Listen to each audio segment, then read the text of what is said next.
আসসালামু আলাইকুম। যে জমিটা দেখতে পাচ্ছেন এটার মধ্যে প্রচুর পরিমাণ জঙ্গল ছিল, কারণ এটার মধ্যে আমরা আখ চাষ করছিলাম, যেটাকে আমাদের আঞ্চলিক ভাষায় কুশল বলা হয়। তো জঙ্গলগুলো পরিষ্কার করে নেওয়ার পরে আমাদের ট্রাক্টর দিয়ে আমরা এটাকে আলবায় নিচ্ছিলাম, যার কারণে প্রচুর পরিমাণ জঙ্গল বাজছিল গাড়িতেও।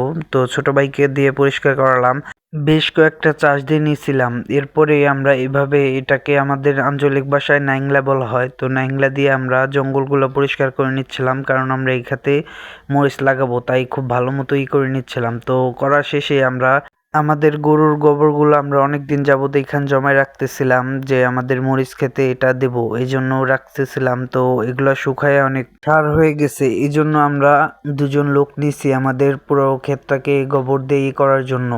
তো আমি গোবর কাইটে কাইটে দিচ্ছিলাম, আর ওনারা নিয়ে জমিতে ফালাইতেছিল। তো আমি কাটতে কাটতে হাঁপাই গেছিলাম, এই জন্য কাকাকে বললাম যে উপর থেকে ওই গোবরগুলো একটু নিচের দিকে নামাই দেন, যাতে আমার দিতে সুবিধা হয়।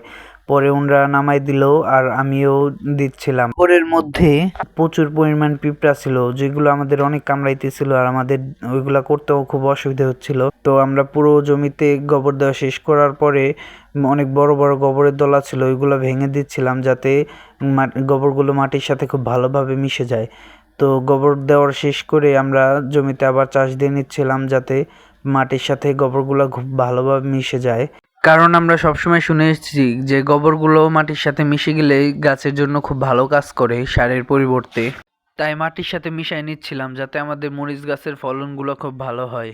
তো আমি চাষ দিচ্ছিলাম, আর ছোট ভাই বলল, ভাই আমার কাছে একটু দেন, আমিও চাষ দেই। তো ছোট ভাইয়ের একটু দিলাম। তো এদিকে আমাদের মরিচের চারা উঠানো হচ্ছে, এইগুলো আমরা নিজেরাই থাল দিয়েছিলাম বিচি কিনে এনে।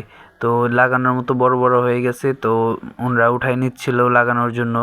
এদিকে আবার আমি মই দিয়ে নিচ্ছিলাম জমিতে, এটাকে আমাদের আঞ্চলিক ভাষায় মই দেওয়া বলে, জমি সমান করার জন্য। কারণ ট্রাক্টর দিয়ে হাল বাওয়ার কারণে জায়গায় জায়গায় চাকার দাগ রয়ে গেছে, আর উঁচু নিচু ছিল। সো এইভাবে দিলে পুরো জায়গায় মাটি সমান হয়ে যায়, লাগাইতে অনেক সুবিধা হবে, আর জমিটা ভালো থাকবে। তো ওইটা করার পরে আমরা মরিচের চারাগুলা ধুয়ে নিচ্ছিলাম। কাকা বলল যে ধুয়ে নিলে, মানে লাগানোর আগে ধুয়ে নিতে হয়, এই জন্য চারাগুলো আমরা ধুয়ে নিচ্ছিলাম। তো ধোয়া শেষে আমরা জমিতে লাগাবো। তো কাকা চারাগুলো খুব ভালোভাবে ধুয়ে নিচ্ছিল, যাতে লাগাতে কোনো অসুবিধা না হয়। পরবর্তীতে আমরা আমাদের জমিতে চলে এসেছি, এটাকে আমাদের আঞ্চলিক ভাষায় আরহা দেওয়া বলে। আর আমরা দড়ি টানায় নিচ্ছিলাম আরহা দিয়ে সুন্দরভাবে লাগানোর জন্য, যাতে লাইনগুলো খুব সোজা হয়। তো আরহা টানা শেষ করার পরে আমি কাকার লাগানো দেখতেছিলাম, যেহেতু আমি আগে কখন লাগাইনি। তো কাকার লাগানোটা লক্ষ্য করতেছিলাম যে কিভাবে লাগায়। তো কাকারটা দেখে আমি নিজেও একটু চেষ্টা করব লাগানোর জন্য, দেখব পারি কিনা। অনেকক্ষণ যাবৎ কাকার লাগানো দেখতেছিলাম, যাতে আমিও ভালোভাবে লাগাইতে পারি। তো কাকার লাগানো দেখার পরে আমি নিজেও একটু চেষ্টা করতেছিলাম লাগানোর, আগে কখনো লাগাইনি, তাই একটু সমস্যা হচ্ছে। তো আমিও আস্তে আস্তে শিখে যাব আশা করি। তো চেষ্টা করতেছিলাম ভালোভাবে লাগানোর জন্য, আগে কখন লাগাইনি, তাই একটু এরকম হচ্ছে, আস্তে আস্তে ঠিক হয়ে যাবে ইনশাল্লাহ।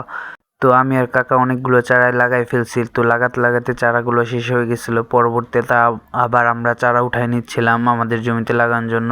তো লাগানো শেষ করে আমরা পানি দিয়ে নিলাম, যাতে গাছগুলো তাড়াতাড়ি বেঁচে যায় আর কোনো অসুবিধা না হয়। তো এইটাই ছিল আমাদের মরিচ লাগানোর ভিডিও। সবাই আমাদের জন্য দোয়া করবেন। আসসালামু আলাইকুম রহমতুল্লাহ।